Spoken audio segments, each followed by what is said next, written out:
for making time for today. Would you like to start by introducing yourself? I do have a introduction written down, but I thought it would be better if I would let you do that yourself. Myself? Yeah. Well, my name is Atul Kumar, and I'm an actor, director, producer, all in the field of theater. I am also an actor in film, and I think I'm been doing this since I was 15 years old, which makes it more than 30 years of doing this business. I'm basically from Delhi, but now I'm based in Bombay.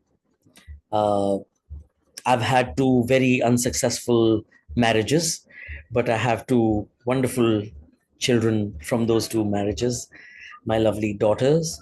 And yeah, I mean, life has been up and down creatively, personally, uh, and in the larger sense. Uh, no complaints, only gratitude. I only look around and thank my stars where I am. I was curious what words you would choose to describe yourself and how it would you. You said that you started theater when you were around 15. That's quite young. How did that journey begin? How did you transition, get interested into theater and decide to do It that? Okay, this is what I want to do like full time. It started in school actually, when I was still in school in Delhi. And in my school, which was the St. Xavier's High School in Delhi, they used to have four houses and we used to have inter house play competitions. So, frankly, I mean, I don't come from an artistic family uh, at all. So, uh, theater happened to me really by complete fluke, by chance. Just not wanting to go back home and staying back in school was fun. So this was one of the ways of doing that. So I got into a play, not knowing where that would lead me. So I think, yeah, I was introduced to acting through school, and I think very quickly, within a year or two, because they started giving me medals for best actor, best director, best this, best that, I started looking at possibilities outside, and joined the theater group Chingari very quickly in my career. And since then, yes, there's been no looking back. This is all I know, all I do. And yeah, it took me some time to convince my family that this is what I wanted to do. Um, yeah, I just had to put my foot down. And sometimes, um, yeah, uh, I remember my mom was the one who was very worried for me, like any mother would be, or any parent would be, if you're going in a field of work which is uncertain. So Yeah. she was worried, and I think I just knew that this is what I really, really want. So I didn't care, and I think over a few years, then she came around and she realized that okay, this is what he is and what he wants. So he'll find his life in here. Was there uncertainty within yourself while you were going on this that okay, that's very uncertain, that's very distant. What if I don't make it? That sort of self doubt. I didn't even know what make it means or meant at that time. I still don't, frankly. Uh, if it means or meant making a living through doing what I do, I knew very, very quickly and very, I mean, it was known to everyone that it's not going to happen. And it's the same now. I don't make my living through doing theater even today. Uh, at best, my theater makes enough money to run itself. So I don't have to put money from my pocket anymore, which I used to earlier. But yeah, I mean, performing arts in India, especially dance, theater, has still not become an industry like music has. Yeah. So that struggle was on then. That struggle is on still. It's just it's slightly better, and uh, one can one doesn't have to put one's own resources into doing theater. But so we all, so that time I had no clue, frankly, what making it or where will I go. All I knew was that this is an uncertain space, but I was very happy in that uncertain space. And there was a leap of faith, dekha jayega, and just went on doing my work. when you came to Ashoka and you had this workshop, that's where I first met you. And you briefly mentioned, this actually very neatly ties into my next question. You briefly mentioned that there's a whole, you could probably do a whole session over what just what the economics of theater is like, about what the challenges of financing theater is like, especially compared to it's not a full industry like film or music is. Uh, what does that look like? What does the finance and economics of freedom look like? So yeah, sure. When I said that, it was basically to uh, give the students like a very, very uh, like a ground reality, like a fair idea of how different kinds of theater in this country financially work out. And in the more contemporary urban setups, when we are doing modern Indian theater, what is the kind of money that is required to do a very, very small to a very, very large theater production, and then what kind of money is required for, and the details of it, like, going into set costumes, makeup, and salaries to artists, and booking of auditoriums, publicity, this, that, and the other, and of course royalties, and then running the show. Then what are the costs of theater rentals, equipment rental if you have lights and sound equipment, audiovisual if you have projections. So basically, to give them a sound idea, okay, you can do a very, very small production, you can do a big production, and whatever you decide creatively to have, and then how to depend on box office, or how to raise money outside the box office. What are the resources that government still has, even though it has very little? But what are the resources? What are those pathways? What are the cultural embassies from different countries that exist in India, like Max Muller Alliance, HIVOS, Pro Helvetia, Max, all these American Center, all these people, what are they offering different embassies that exist in India? What are the other private sponsorships or grants that are available? And then, of course, ways to raise money completely as an entrepreneur from public platforms, or what are those other ways to work out monies with your friends, relatives, who might be slightly better off than you and might not mind giving you a couple of hundreds of rupees to be able to put up a play. So it's basically, I mean, I can do a whole thing on this, Yeah, going into details of this. Somebody really wants to understand what are the mechanisms that work.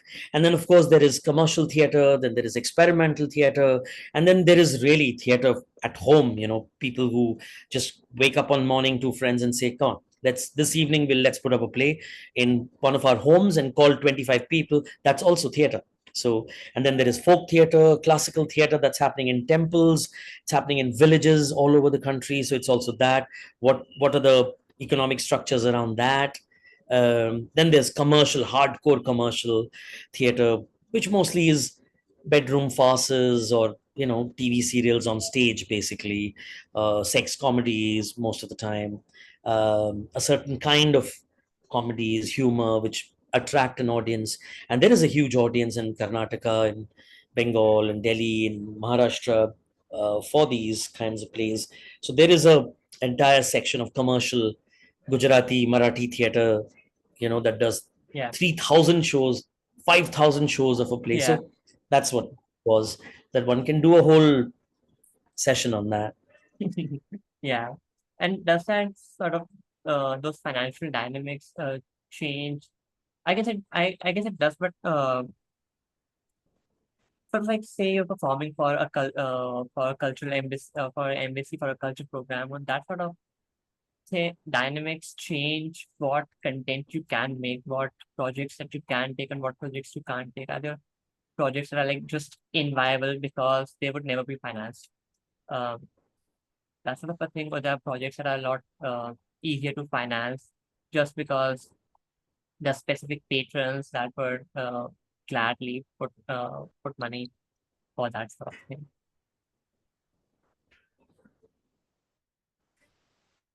If I'm understanding a question properly, uh, yes, there are theater festivals, there are cultural organizations all over the country, individual small festivals also that happen here and there. I think each organization, each festival, each, like, sort of opportunity for a theater person to make and perform a piece of work does get influenced by what is it that they are expecting, you to do. What is the content? Perhaps sometimes they're afraid politically it might be dangerous. Sometimes they're just very simply wanting to do something very big and large and very sort of West End and Broadway kind of thing. Sometimes they're very given to your process, your journey, and they're interested in your mind, and they're interested in your research, your practice. Sometimes organizations like G5A even hold your hand in failure. Like, they'll say, okay, this is Yeah. an area which neither you nor us, none of us knows, but you want to explore this. Okay, we have this much money, we'll put into it, so let's explore together. And so there are organizing, so it all depends on who you're doing what for. And so we in our theater company, we try and balance everything. We do things for Adyam. They obviously are looking for these grand productions, and then we also do very, very small plays for 40, 50 people sitting in somebody's homes. There we can really explore, experiment.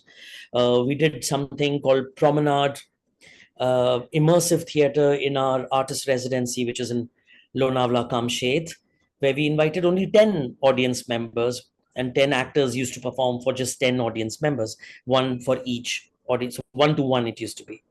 So yeah, so there are all kinds of patrons, all kinds of people who are putting in money or inviting you or programming or curating stuff.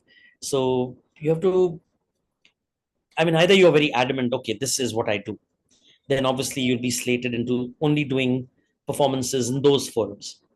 We, on the other hand, we try and keep all possibilities open. So we do very, very sort of, we don't do commercial theater per se, but yes, some of our theater productions have worked commercially, but within the understanding of Yeah. commercials of an experimental theater company. Yeah. I mean, we don't talk in crores of rupees, because commercial theater can. I mean, it can just go in budgets which are unimaginable for us. Yeah. How did the theater company began? How did the idea came to be? And how did the Sorry? theater company began? Uh, like the company theater began. I In forgot the Delhi, words. actually. Yeah. So I think it usually happens, no? When I think everybody somewhere or the other starts, most of the people, at least if I may say so, start doing theater as an actor, and then they Yeah. slowly realize, oh, I can direct too, because I gave an idea and everybody liked it. I gave another idea and many more people liked it, so maybe I can also.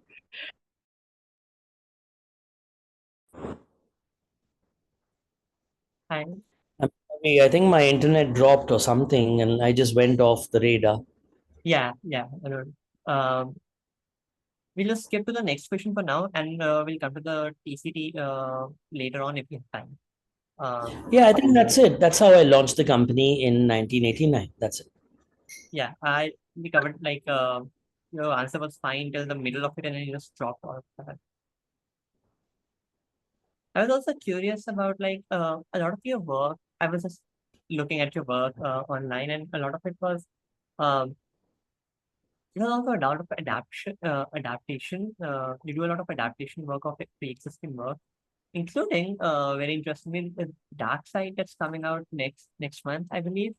And I was very curious about how that came to be because I have heard about adaptation of pre-existing plays, pre-existing literature, but how did Dark Side came to be? And if you would like to introduce what Dark Side is for people that know. Sure. Yeah, but Dark Side is not an adaptation by me. It is an adaptation. Actually, it's not even an adaptation. It's just a sort of a reaction of Tom Stoppard, a very well-known playwright, to Pink Floyd's album Dark Side of the Moon. And he's written a proper play script, and we are just doing that play script called Dark Side. It's nothing that we have written. It's not an adaptation. It's a straightforward play that exists already, and we are doing that play. So No, that's happening. And yeah, I sorry, got go it. ahead. No, I meant like how did that idea of Pink not okay, not adapting, but like being inspired from a musical work, how did that go from becoming a play? That was a part that was. curious about. I mean, that's a question not for me, but it's for Tom Stoppard, who's written the play. I mean, he was actually approached to write a play based on the album or inspired by the album many years back. I think when much before the 40th anniversary of the album, and he couldn't find words. He said, I don't know what to do. I mean, I love the music, but I can't think of something. And then many years later, on the 40th anniversary, he suddenly came up with an idea of exploring moral philosophy and thought experiments, and through that to address the problems of the world. And he thought, yeah, now's the time that I could write something as a reaction to the music. So he wrote, and then that play was turned into a radio play by British actors and directors that exists, and one can hear that online. And the play script was actually published as a theater script, like any other script we pick up to do. So I've just picked up that script and we are doing it as a play, and it's happening this month actually, now on the 14th, in another 14 days. When you take up a existing place, how does your personal sensibilities or your personal artistic sensibilities or experiences shape the work that you're developing, or the work that you are directing or acting in? How does my personal perception shapes the direction or my acting in it? Is that what you're asking? Yeah. Okay. So I think at the very start, when a piece of writing is attractive to me, I think there is obviously something of my sensibility, both psychological, emotional, intellectual, is already sort of, it is being tickled or it's been sensitized by that piece of writing. And that is why I'm reading yet another page and yet another page, and I end reading. I finish the script and then I can see what's going on in me. It's just like it has inspired me, or it has made me disturbed, or it has emotionally been cathartic reading this, vagera, vagera.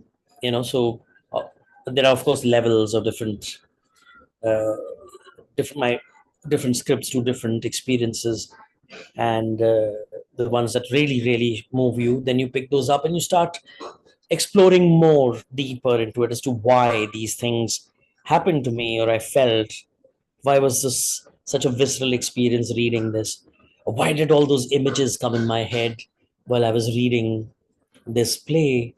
And it completely so it becomes like more like an urge or an immediate response, and like an emergency, that there is a certain emergency, I must put this on stage. And of course, after that, it's about researching its background, history, its context, secondary literature around it, and then of course what the other artists, collaborators, understandings are of the same text, that comes in. So there is a lot of ideas that are then poured in, and things are churning, and through that you're still constantly choosing, making choices based on what your truth is in relationship to each proposition that comes up during the development of the play. And whatever is most truthful, whatever according to you feel is most powerful, uh, a signal that you can use to make the play and to communicate to the audience, you keep making those choices, and that's how a theater production or a role as an actor is created.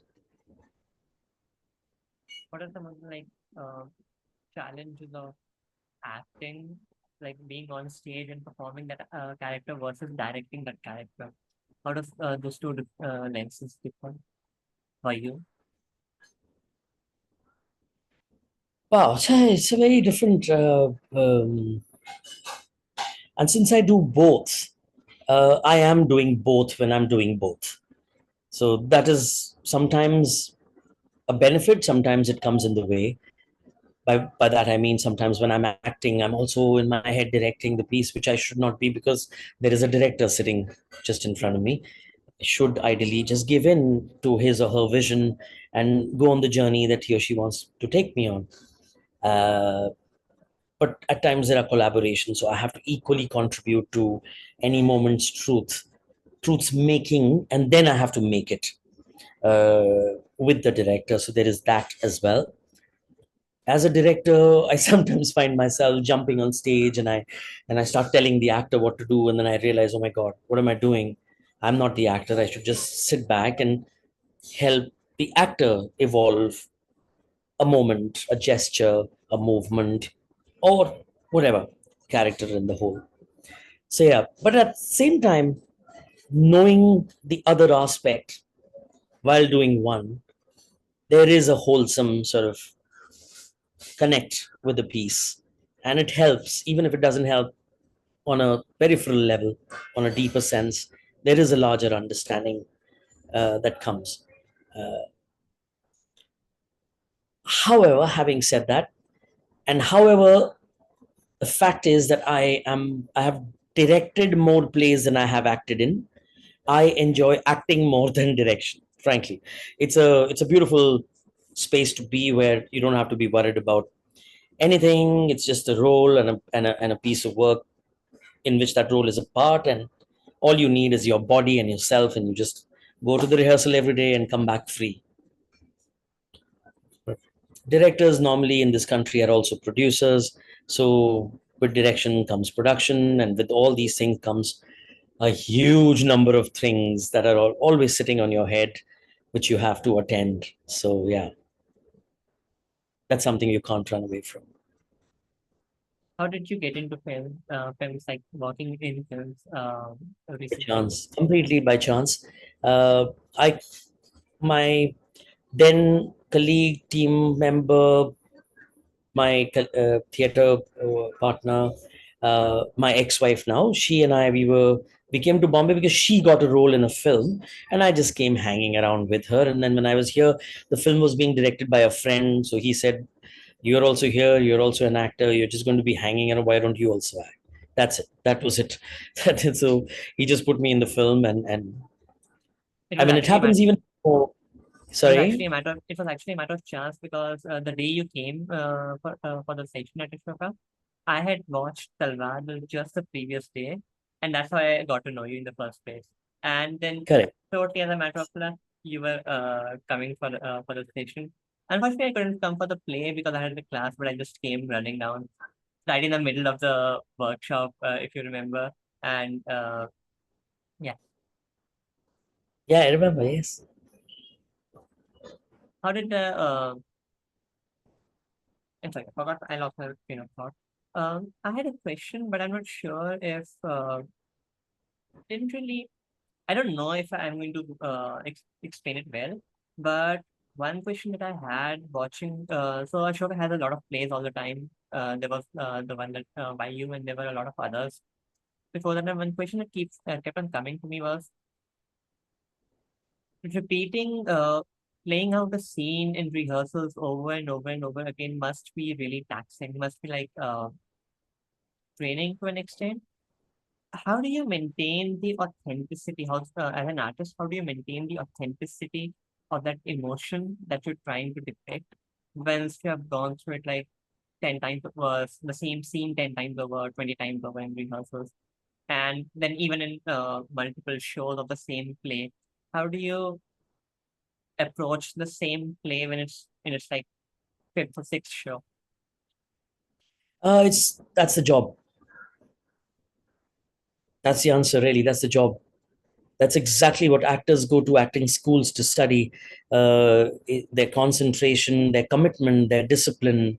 Uh, because it's a live art form, and every day the play happens live in front of the audience, and you create the world and that story, that sort of linear development of a moment to moment to moment to climax, and to resolutions every day. It has to be fresh. It has to look like it is happening here and now, like it has never happened before, and that no one, not even the character who's playing that role, knows what is going to happen the next moment, and has to act surprised when the character in front of him or her says something to which he or she must react in a certain way.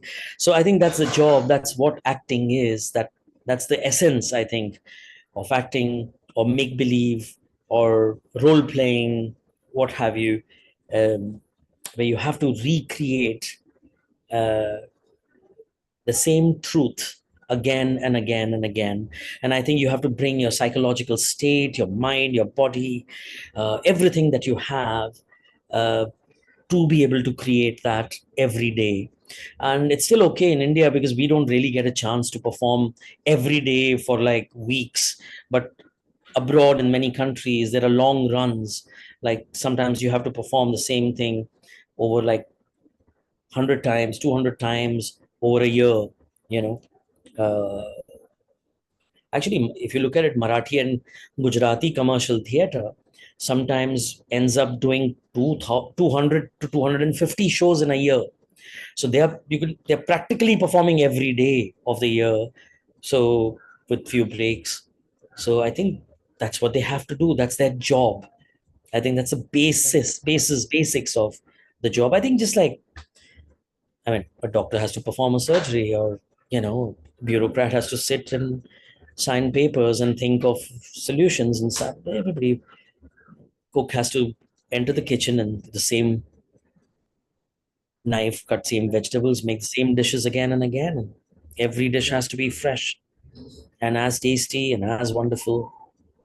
So it's the same thing. That's a job, I think.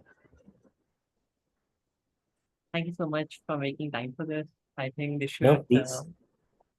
conclude it for No, now. no, Uh, and yeah, it must have been really hectic for scheduling for this. We had to reschedule no, so no, many times. no, So no. I'm sorry I couldn't do it earlier because no, one no, was no. running It's health. perfect. It's Yeah. perfect. It's perfectly all right. Thank you so much.